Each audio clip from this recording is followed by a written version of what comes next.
Então, vamos fechando os nossos olhos. Vamos nos desligando das nossas preocupações, da correria do dia a dia, para que esse momento de estudo seja envolto em muito equilíbrio e muita paz. Vamos sentindo ao nosso lado a presença dos nossos anjos de guarda, esses irmãos que nos abraçam na missão linda de nos sustentar na Terra. Que possamos nos ligar à seara da paz, adentrando a casa e saudando as equipes de limpeza e higienização, chefiadas por Itaporã, Porogotá, índios e caboclos, e com suas tochas de luz e fogo depurador, realizam um trabalho profundo de transmutação de toda energia, queimando miasmas, placas, formas pensamento, vão deixando a seara toda iluminada em cantos e recantos, parede, teto e piso, envolvendo os objetos e tudo que ali permanecer. Deixando a casa iluminada com tochas de luz por todos os cantos, protegendo e ancorando todos os trabalhos e estudos. Em volta da casa, uma luz dourada, que da base até o alto protege a seara de toda interferência exterior, como um casulo de luz nessa tela fluídica, vai envolvendo a casa, protegendo, fortalecendo e trazendo ali uma profunda paz e equilíbrio. Vamos saudando as fraternidades amigas, a todos os socorristas, médicos, enfermeiros, falanges curadoras, as falanges de Pasteur, André Luiz, Bezerra de Menezes, Sheila, Meimei, Anália Franco, tantos irmãos que, através de seus emissários, realizam ali tantos trabalhos de cura e orientação, envolvendo todos os trabalhadores, assistidos e alunos, trazendo à casa um profundo ambiente de cura e amor. Vamos nos ligando a Dona Norma, pedindo que nesse momento ela abrace cada um de nós, nos trazendo mais uma vez a sua proteção, nos intuindo espiritualmente, intuindo nosso trabalho na seara, como também nossas vidas particulares, que ela esteja nos abraçando e nos iluminando. Saudamos José de Arimateia, o mentor espiritual da seara, que ele nos leve sempre às esferas superiores, trazendo a seara à luz do mais alto, trazendo sua força, sua paz e sua amorosidade tão profunda. Vamos aos salões dourados de Ismael, aurindo da energia destes salões, sentindo esse dourado intenso. Vamos nos refazendo, nos iluminando, nos protegendo e vendo aqui este grupo todo unido, fortalecido e amparado. De Ismael, vamos à nossa mãezinha Maria, pedindo que ela nos abrace, envolvendo nesse momento a todos os lares conectados a essa corrente, nos envolvendo num pensamento de amor, de proteção, envolvendo nossa casa, nossos familiares e a nós mesmos, com seu manto de mansuetude e muita proteção. E vamos ao nosso mestre, ajoelhados espiritualmente. Vamos cada um a seu modo, mentalizando o Pai diante de nós, com seus braços estendidos a nós, nos saudando, nos iluminando, que possamos aurir de toda a sua luz, fortalecendo a nossa centelha sagrada, nos ligando às energias mais sutis, trazendo a este grupo de estudo uma paz profunda. Que em nome do Mestre possamos estar aqui durante todo esse ano reunidos, estudando, nos aprimorando, tratando as nossas mazelas e dificuldades, nos restabelecendo numa postura mais fortalecida na fé, na caridade e na busca do autoconhecimento. Que Jesus envolva a nossa família, envolva a nossa seara, envolva este grupo num amor profundo, onde também recebemos as graças do nosso patrono, Chico Xavier, que envolve esse grupo com muita amorosidade. E de Jesus vamos ao Pai da vida, essa força universal, essa força de luz, de equilíbrio e proteção. Nós vamos pedindo licença para mais uma vez aqui estudarmos, interpretando as palavras do alto, os ensinamentos do mestre, da cúpula espiritual, interpretando aqui, nesta oportunidade, os ensinamentos dos espíritos que podem nos auxiliar na nossa caminhada terrena, nos esclarecendo e nos abençoando, hoje e sempre. Que assim seja, graças a Deus, salve Cristo Jesus. Amém. Sejam muito bem-vindos, espero que tenham conseguido, durante esse período de recesso, estudar, ler, espero que tenham conseguido refletir sobre os estudos que temos realizado, né? Ao longo desse ano continuaremos o Livro dos Espíritos até o término dele, nós não sabemos exatamente até quando vamos, mas aqui, em cada aula, que a gente possa, durante esse ano, ser abençoado pelos mentores de estudo, para que a reflexão seja permanente, porque não seria interessante só aqui estudarmos na segunda e estes ensinamentos não fazerem parte de uma mudança de atitude, de ação, de postura perante a vida e perante o alto. Então, que Deus possa nos envolver a todo este grupo, para que juntos a gente consiga esta tarefa de transformação e de reforma íntima, tá bom? Nós estamos nas leis morais, as leis que nos auxiliam a compreender o que o alto espera de nós na Terra, e nós paramos em dezembro, no capítulo 9, Lei da Igualdade, onde nós havíamos entrado nas provas de riqueza e de miséria. Então, só retomando um pouquinho esse assunto, que por vezes é um pouco polêmico, mas lembrar de algumas informações importantes que o alto nos revela quanto à nossa situação aqui na Terra material. Todos nós sabemos que a diversidade de condições é infinita, chegando da miséria ao acúmulo excessivo de bens, onde cada um de nós foi colocado em situações diversas dentre as encarnações, para que nós possamos experimentar as diferentes situações. Certamente, ao longo de tantas existências, nós já vivenciamos a fartura, né? O excesso, o acúmulo material e uma ação sobre tudo isso. E também, certamente, já passamos por encarnações de uma experiência onde tivemos uma escassez maior. Essas situações, todas elas, têm o objetivo de nos trazer provas e experiências necessárias ao uso daquilo aquilo que nos encontramos, para que o nosso espírito se expanda, para que a centelha sagrada que Deus colocou dentro de cada um de nós seja expandida nas diferentes experiências.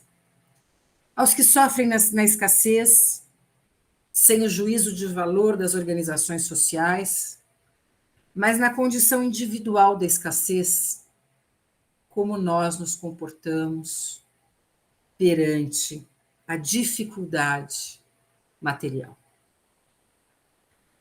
A situação da escassez nos promove a busca da fé, da resignação, do trabalho e da aceitação de que possamos percorrer aqui numa situação sem o luxo, sem o exagero, onde a prova na escassez geralmente é um pouco mais suave do que aos irmãos abastados materialmente.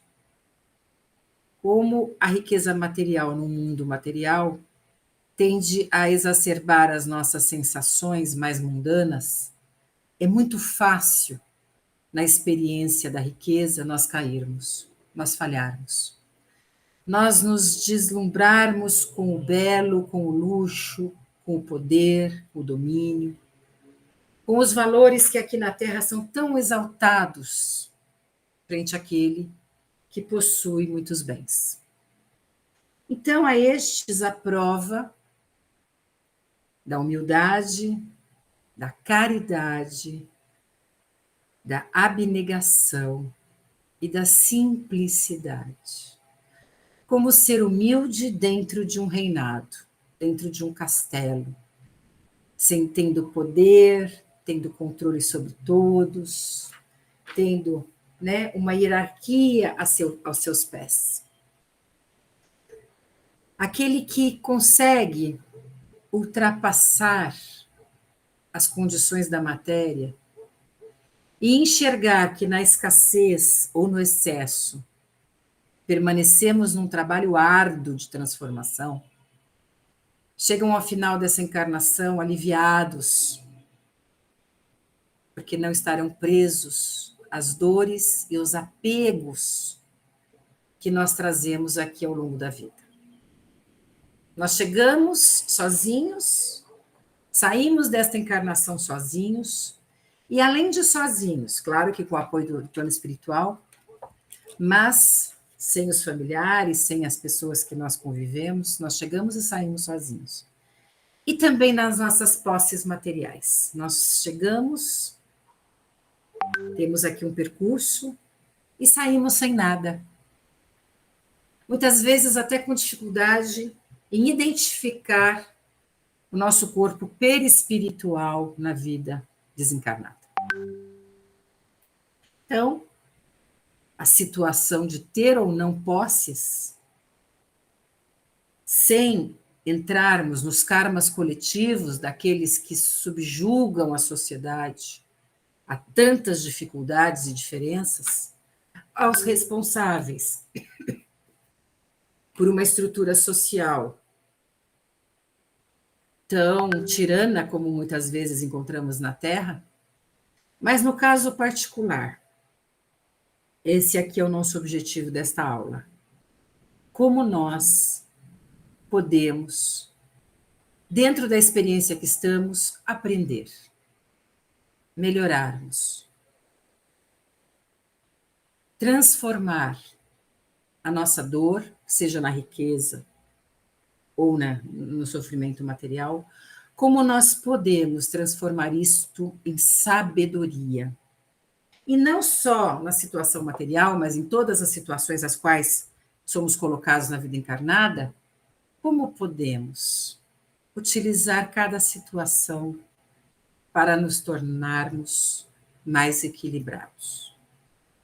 E a pergunta 816 coloca para nós o seguinte: estando o rico sujeito a maiores tentações, também não dispõe, por outro lado, de meios de fazer o bem? O objetivo, o trabalho daquele que tem posses é servir. Nós achamos que aquele que veio com posses tem uma vida tranquila, foi dado a ele ali um sossego nessa encarnação, para ele não se preocupar tanto, né? Então, ele vem ali sem dificuldades. Alimento, condições para criar condições à família, casa, um certo luxo.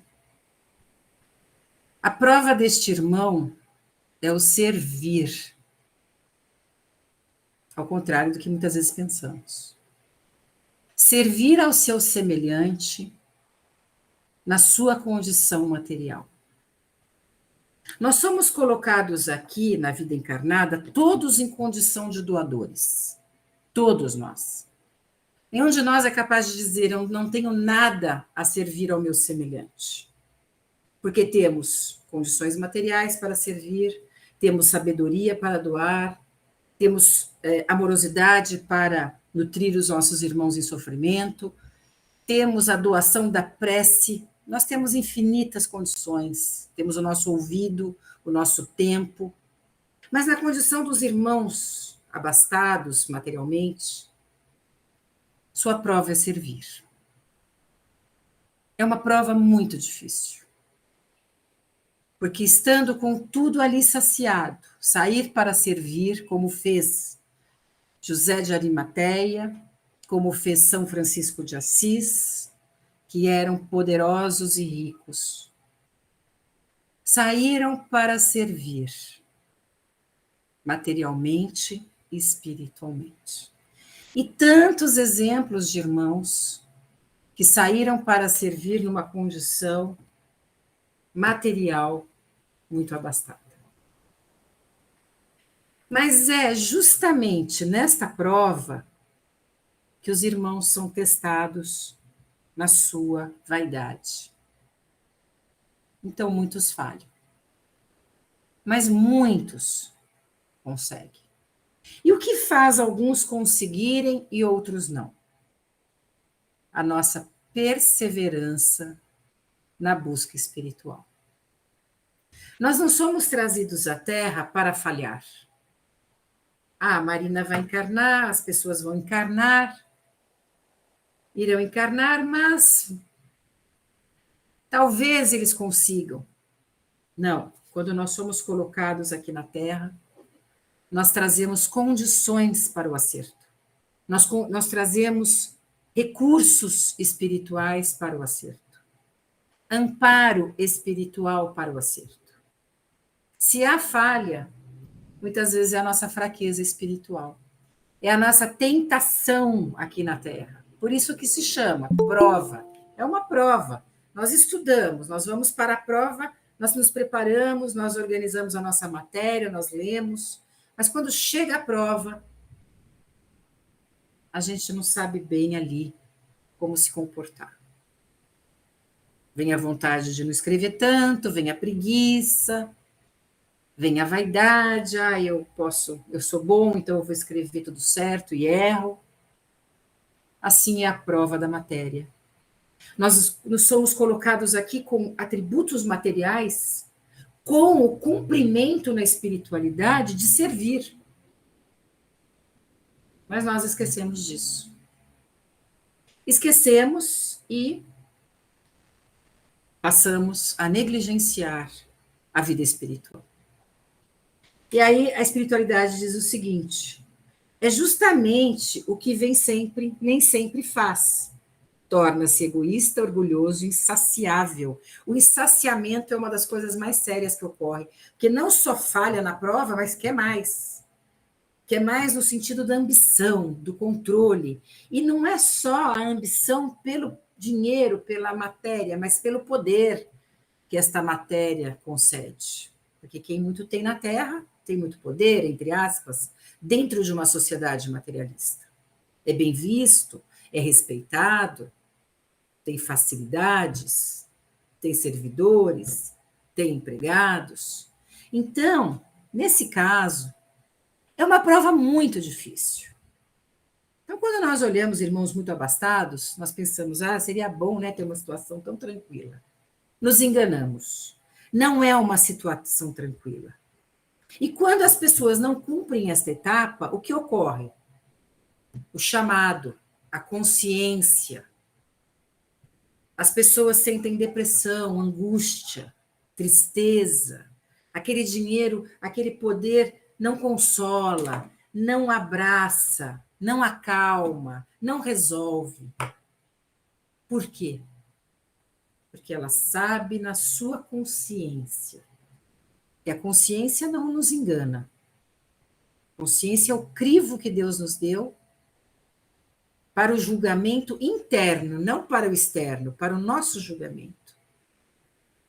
É um crivo que tende a nos trazer o direcionamento, não a punição. Mas quando eu falho, quando eu vou ao avesso do que eu tenho que fazer, a consciência aperta, nos chama. E a pessoa sente um conflito, uma angústia. Então, o dinheiro não traz a alegria, não traz a satisfação, não traz a paz, o medo, a angústia, o desespero, a ganância. Vem o contrário. Assim também o irmão com escassez. Quando ele se revolta na situação da escassez, ele também foge do seu caminho. E o crivo da consciência também o perturba. E aí, quando nós nos sentimos perturbados, nós acabamos buscando situações materiais para nos consolar, né? Os vícios, as compulsões, as revoltas, a pouca crença no alto. Então, quando nós buscamos a base da espiritualidade na nossa vida, independente da condição social que trazemos, teremos paz e alegria mediante o nosso cumprimento. E não nos enganemos, estaremos nas diferentes situações. Se hoje não somos nem ricos, nem temos escassez, estamos ali numa vida normal, que bom, que bom. Não é uma prova tão exigida, nós estamos ali sendo cobrados em outras circunstâncias. Temos o nosso alimento, a nossa morada, que bom. Podemos pensar em outras situações para desenvolver, né? A situação da matéria não acaba sendo algo que nos trará tantos karmas espirituais. Então, a espiritualidade diz o seguinte: a alta posição do homem neste mundo e o ter autoridade sobre os seus semelhantes são provas tão grandes e tão escorregadias como a desgraça. Porque quanto mais rico e poderoso é ele, tanto mais obrigações terá a cumprir e tanto mais abundantes são os meios de que dispõe para fazer o bem ou o mal. Quanto bem se pode fazer e quanto mal se pode fazer com o poder, com o dinheiro, com o excesso. Quanta fome pode ser poupada, quanto estudo pode ser oferecido e quanto podemos tirar dos nossos irmãos porque somos ambiciosos. Então é uma prova dura. Deus experimenta o pobre pela resignação e o rico pelo emprego que dá aos bens e ao poder. A riqueza e o poder fazem nascer todas as paixões que nos prendem à matéria e nos afastam da perfeição. Por isso, foi o que Jesus disse: em verdade vos digo que mais fácil é passar um camelo por um fundo da agulha do que entrar um rico no reino dos céus. Essa passagem de Jesus a gente tem que compreender, expandindo a nossa compreensão, que não é o fato de ser rico que vai estar condenado ao sofrimento, mas o não emprego adequado desta prova. Porque a matéria excessiva ela traz muito orgulho. E a maior chaga para adentrarmos ao reino de Deus, não o reino de Deus externo, interno, a maior chaga para nos encontrarmos, para nos espiritualizarmos, é o orgulho. Seja a beleza material, estética, seja a riqueza. A beleza também é uma prova, porque estimula a vaidade, a cobiça, a sensualidade excessiva. Então, e como disse Jesus, o vaidoso, o orgulhoso, seja ele pobre ou rico, ele terá dificuldade de encontrar sua centelha de luz espiritual. Né? É um véu. Qual é o véu que carregamos ainda? Pode também ser no profissional, a vaidade do corpo, a vaidade do dinheiro. Qual é a vaidade que nos prende ainda? Que nos impede auxiliar o nosso semelhante? Nos impede reconhecer a força de Deus na nossa vida? Igualdade dos direitos do homem e da mulher. Então, a gente encerra aqui essa parte da situação material E entra numa outra situação tão polêmica atualmente, que é a situação entre os homens e as mulheres, né? O gênero. Assim como tudo que Deus criou, tudo é perfeito. A estrutura orgânica perfeita da mulher e do homem, em suas diferenças para a continuidade da sociedade e para também a ação dentro da sociedade. Nós temos aí, na pergunta 817, a questão que fala dos gêneros, né? Que é uma pergunta, assim, que na época em que foi feita, havia uma forma cultural muito forte de tratamento diferenciado entre o homem e a mulher. Há 200 e tantos anos atrás, a mulher tinha poucos direitos dentro da sociedade. Então, as leis, como nós já estudamos, as leis humanas se modificaram muito de 200 anos para cá, dentro de uma mudança de espiritualização dentro da sociedade. Então, a gente tem leis hoje que buscam minimizar as diferenças que o próprio homem na sociedade estabeleceu, homens e mulheres estabeleceram. Mas Deus criou o homem e a mulher na perfeição da igualdade de direitos e deveres em suas especificações. É a primitividade do homem que enxerga a diferença de superioridade e inferioridade. Só mesmo um homem pouco evoluído, uma mulher pouco evoluída, pode, espiritualmente, pode entender o gênero de um ou outro com superioridade ou inferioridade. Como a força do homem é maior física, e nós estamos numa sociedade materializada, a força física se assemelha ao poder. Mas não é isto que ocorre no espiritual. Não é isto que ocorre na sensibilidade do indivíduo. Não é isso que ocorre no poder espiritual de um ser.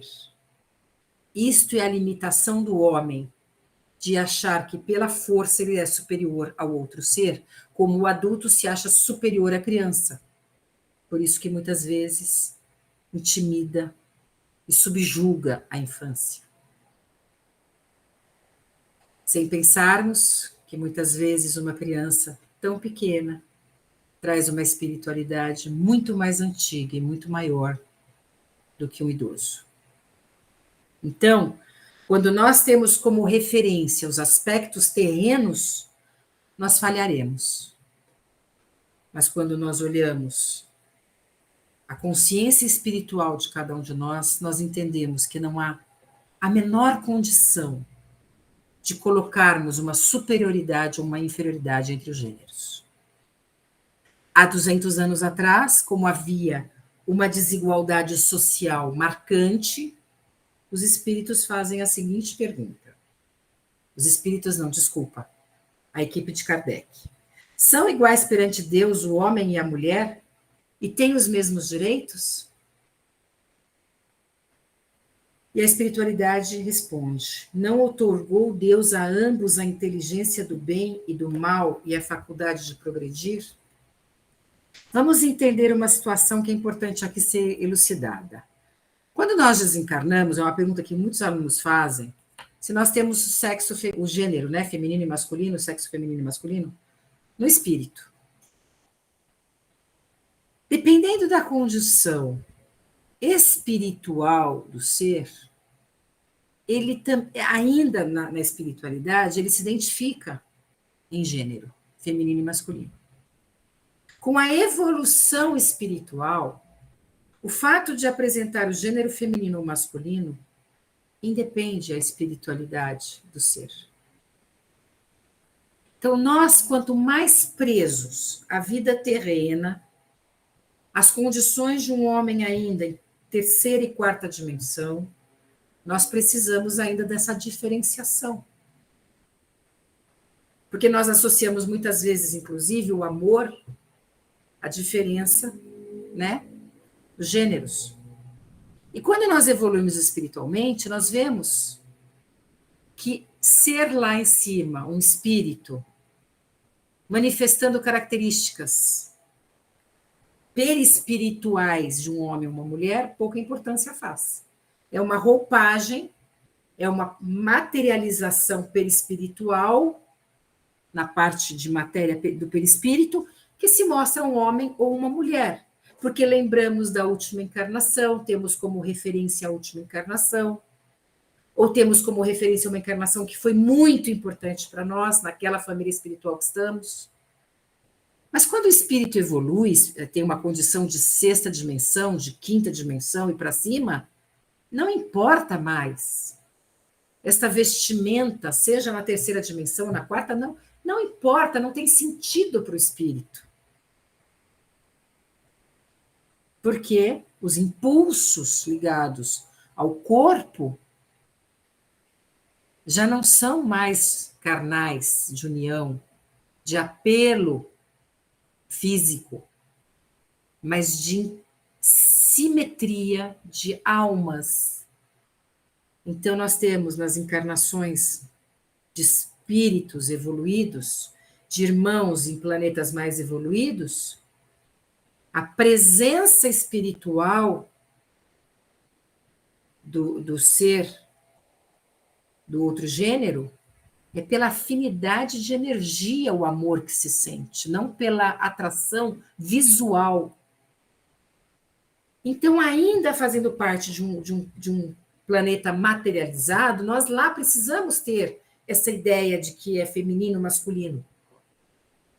Nós ainda nos projetaremos perispiritualmente, nos materializaremos lá, entre aspas, né? Porque o perispírito é semimaterial, ele também tem essa condição de moldagem lá no plano espiritual. Nós vamos, talvez, buscar aquilo que nós temos de mais recente. Mas, na Terra, o homem, na sua primitividade, determina diferenças de subjugação ao feminino. Isso ocorreu ao longo da história. E nós temos hoje uma condição de busca próxima à igualdade, né? Ainda com a evolução espiritual da Terra, teremos uma situação melhor daqui a pouco, onde a subjugação à mulher, a violência à mulher e a imposição da força física será extinta, porque o coração do homem será bom, seu espírito será expandido, ele terá admiração pela sensibilidade, pela maternidade, pela doçura e pela força intelectual e espiritual da mulher. Não há atração estética subjugando a mulher à condição que ela se encontrou por tanto tempo e onde todos nós já passamos pelos dois papéis. Assim como na riqueza, assim como na localização onde vivemos, nós passamos também pelo gênero feminino e masculino, nas diferentes experiências dentro da sociedade. Tá bom? Então, mas eu tenho medo, eu não gostaria de nascer menina, menino. Não nos cabe essa diferença, essa avaliação. Não nos cabe. Porque a vida da mulher ou do homem é mais fácil, é mais difícil. É mais difícil o espírito primitivo viver. O espírito rude sofre, não o fato do gênero. O gênero é uma situação que nós escolhemos lá antes de encarnar, de acordo com as condições de trabalho que nós vamos aqui atuar, os propósitos de desenvolvimento que nós temos, as metas que nós queremos atingir, as relações de vínculo que nós estamos ali para estabelecer. Então, nós escolhemos desenvolver tais aspectos,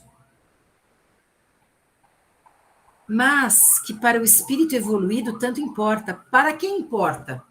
O espírito primitivo, que ele quer se sentir forte, ele quer se sentir superior, então ele quer a força.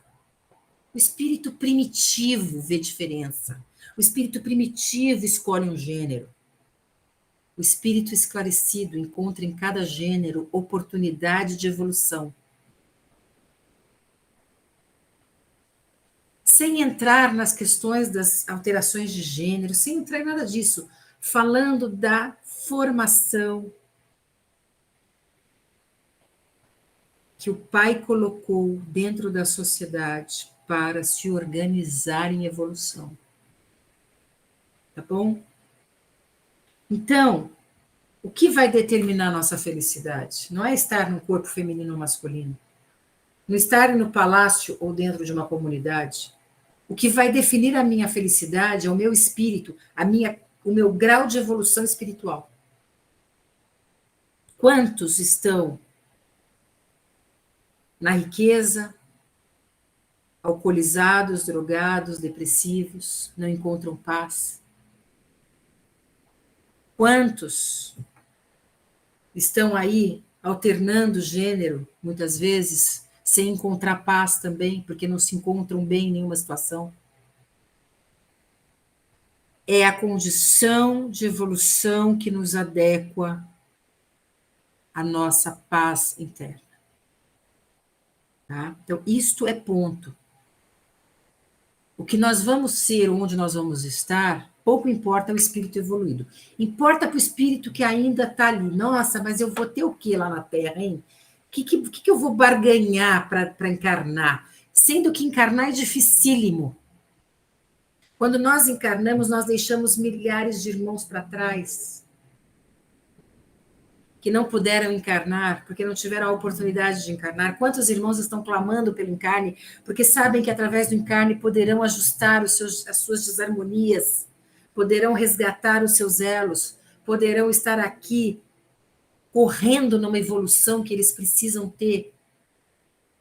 Quantos? A vida é uma oportunidade maravilhosa. E nós barganhamos. Eu não gosto muito disso, eu não gosto muito daquilo. Esse país aqui, eu não sei se eu quero nascer, não.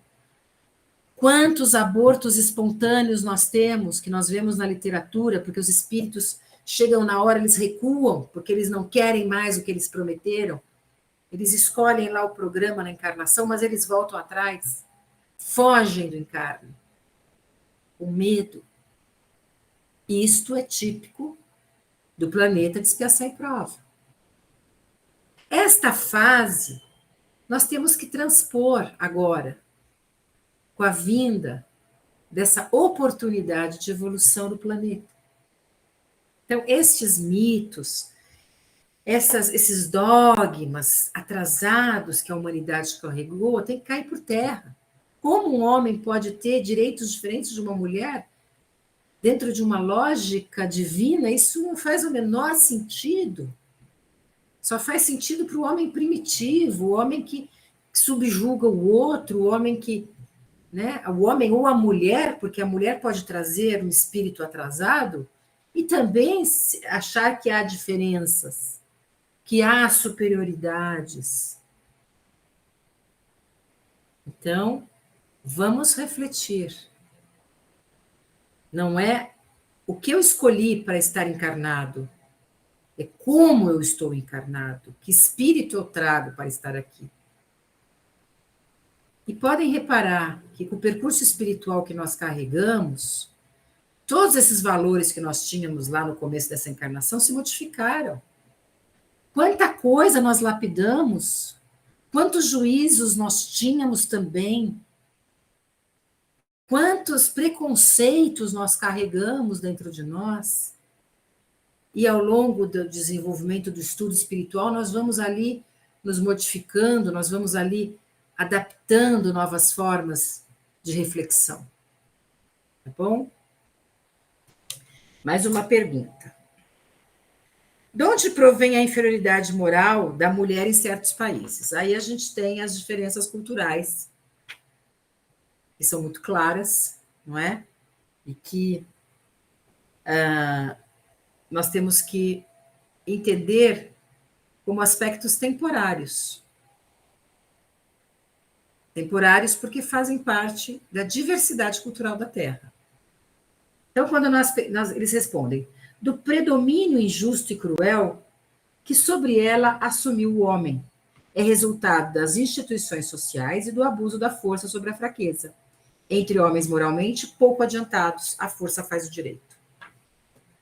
A força faz o direito porque eu quero aquela terra. Como faziam os espartanos na Grécia?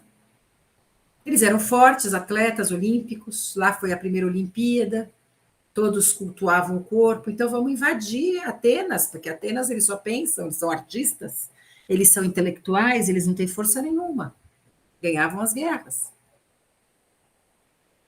Então o homem sempre viu na força física a subjugação dos seus semelhantes. Né? E a gente vê que agora a mulher, ela se coloca de uma outra maneira na sociedade, onde o homem reflete bastante sobre como ajudar esta mulher. Porque o homem esclarecido, ele é um colaborador. Ele vem para mostrar que no papel masculino aqui na Terra, ele está aqui para servir, para compreender o gênero feminino. Ele vem para exemplificar. E imaturo também é a sociedade que julga o homem como o errado, o pecador, o animal, o bruto. Mais uma vez, o que determina isto é a espiritualidade. Tá bom? Então, homens com respeito profundo ao feminino, mulheres com pouco respeito ao feminino, e uma sociedade que ainda luta. E quantos locais na Terra ainda lutam pela libertação da mulher tratada de uma forma tão triste, tão sofrida, tão diferente do que Jesus esperaria de nós. Jesus se dirigiu a mulheres na época da sua peregrinação, da sua evangelização. Teve Maria Madalena ao seu lado, teve tantas mulheres ao seu lado, e sempre mostrou para nós o quanto nós precisamos ver em seu exemplo a transformação do nosso íntimo. Tá bom?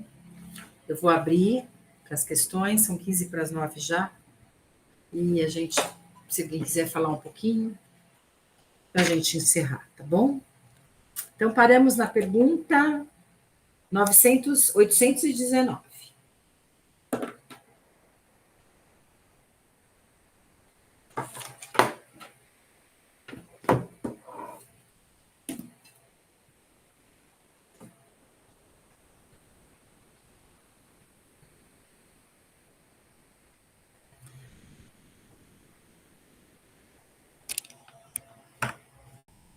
Bem, então nós vamos refletir bastante essa semana, né, como nós podemos, nas nossas aulas, ajudar aqui a atuação social, como nós podemos amparar mulheres que se sentem fragilizadas, como nós podemos educar filhos para que não sejam dominadores, como nós podemos educar as nossas crianças para que elas sejam mais dóceis, mais justas. Qual é o meu papel dentro da sociedade neste tema? Nós, assim, fazemos a aula, mas eu educo direitinho, né? Eu estou tranquila com esse tema. Nós nunca estaremos tranquilos enquanto houver dor no planeta, violência, pobreza e subjugação. Todos nós somos responsáveis. Nós não conseguirmos fazer muito na ação prática, que nós oremos, para que a vibração do planeta se modifique. Tá bom? Bem, então eu vou fazer o agradecimento, tá? Espero que todos estejam aqui semana que vem. Vamos ver se o pessoal volta das férias, né, Dora? Tem uma turminha que não voltou ainda, a gente Ô, espera. Marina, o Oi, Arnaldo querida. escreveu: nós sempre escolhemos o nosso sexo na próxima encarnação ou é relativo? Arnaldo, depende da condição espiritual que nós fazemos o nosso projeto. Quanto mais nós evoluímos, mais livre-arbítrio nós temos para as escolhas. Ou seja, quando eu tenho a condição de refletir sobre o meu encarne, eu sou colaboradora do projeto. Então, eu falo, eu gostaria de nascer uma mulher, perto da Seara, né? Eu gostaria de ser ali professora, você gostaria de ser dentista. Quando nós temos condição de palpitar, vamos dizer assim, nós palpitamos. E a espiritualidade nos ouve e nos atende. Quando nós não temos condição para o julgamento do que é melhor para nós, aí é compulsório. Daí a gente vai ter o gênero que a espiritualidade define, mas independente de quem define se nós fazemos parte da definição ou não, nós somos orientados do que vai acontecer, que nós nasceremos em tal gênero, em tal localização, principalmente com qual família nós vamos nascer, né? Quais vínculos nós estaremos, porque geralmente são os vínculos mais próximos, as nossas ligações de aprendizado mais profundas. Mas o gênero, ao longo da evolução, nós começamos a escolher sim. Tá bom? Os compulsórios, os encarnes compulsórios, eles estão muito associados aos espíritos muito resistentes. Aos espíritos ali que eles nascem, eles desencarnam, eles não têm condição de muita reflexão e eles vão já encarnando sucessivamente, mais nas primeiras encarnações. Ao longo do percurso, nós começamos já a palpitar. Aí a espiritualidade fala, não, mas para esta condição de evolução, para você mudar estas mazelas aqui que você traz, seria interessante você nascer nesse gênero. Eles nos orientam. A maternidade te faria bem, ou a paternidade te faria bem, ou essa situação dentro da sociedade te faria bem. Então, nascer homem ou mulher foi projetado para a nossa evolução, tá? Agora, o que nós vamos ser depende da evolução que nós trazemos, se nós vamos poder palpitar ou não. Tomara que a gente possa palpitar cada vez mais, né? Que a gente tenha recursos espirituais para palpitar. E palpitar de maneira correta, porque eles palpitam certo, a gente às vezes falha. Tá bom, querido? Não sei se esclareci sua dúvida. Obrigada a você, Arnaldo. Seja bem-vindo. Seja bom retorno para você às aulas. Então, vamos fechando os nossos olhos e vamos agradecendo a Deus pela nossa existência, pelo Espírito eterno que carregamos, pela vida, pela oportunidade maravilhosa de estarmos encarnados, estarmos aqui estudando, em nome de Jesus. Vamos agradecendo a Mãezinha Maria, agradecendo a essa espiritualidade maravilhosa, a Ismael, José de Arimateia, Dona Norma, tão querida, agradecendo a todos os mentores de estudo, Dr. Pasteur, Dr. André Luiz, Dr. Bezerra de Menezes, a todos os curadores, as falanges das crianças, a todos. Agradecemos por todos os trabalhadores assistidos, alunos da Seara da Paz, da Fraternidade, que também trabalha junto a nós. Vamos agradecendo as equipes de limpeza e higienização, que não só estão na Seara, mas estão em todos os lugares onde a equipe da Seara trabalha, acompanhando cada um ligado à casa. Eles nos acompanham e somos gratos por isso. Agradecemos aos mentores individuais, às falanges que têm a missão de nos socorrer, nós agradecemos infinitamente. Pedimos luz durante esta semana, discernimento, pedimos paz, pedimos saúde, Pai. Pedimos o seu abraço sobre as nossas vidas. Que a paz reine em nossos lares, em nossas famílias. Que a tua luz brilhe em nós. E voltando a Jesus, diante do Pai, humildemente diante do Mestre, nós pedimos a tua bênção. Estejamos aqui reunidos na próxima semana, buscando o teu saber e a tua luz, Pai. O Senhor que sempre foi o mestre de todos os mestres, que nos trouxe tanta luz, abrindo os nossos caminhos. Que assim seja, graças a Deus. Salve Cristo Jesus, amém. Uma linda semana de paz e proteção a todos. Que assim seja, graças a Deus. Salve Cristo Jesus, amém. Boa semana, fiquem em paz, muita proteção. Para você também. Muita luz. Tchau. Tchau, Obrigada, boa Ju. noite Boa noite. Tchau. Obrigada, Marina. Obrigada, Boa Lívia. Boa semana, fiquem com Deus. Você arrasou hoje. Obrigada, Mar. Fica com Deus, saudade. Mais do que todos os dias. Tá melhorando, né? Ainda bem que tá melhorando, né? Tchau, meu amor. Tchau para Fica com todos. Deus, Mar. Beijo pra ela. Tchau. Tchau, Jéssica. Tchau, Carlinha. Tchau, Dora. Tchau, Elerisa. Tchau, gente. Tchau, Rô. Boa semana. Tchau, Fábio. Para você também. Sou eu que estou aqui, Fiquem com Marina. Deus. Estou aqui, o Fábio. É o Fábio, a Lucília. Tô no computador dele. do meu sobrinho. Tchau, Lu. Beijo. Tchau, tchau. Tchau, Mar. Tchau, tchau. Tchau.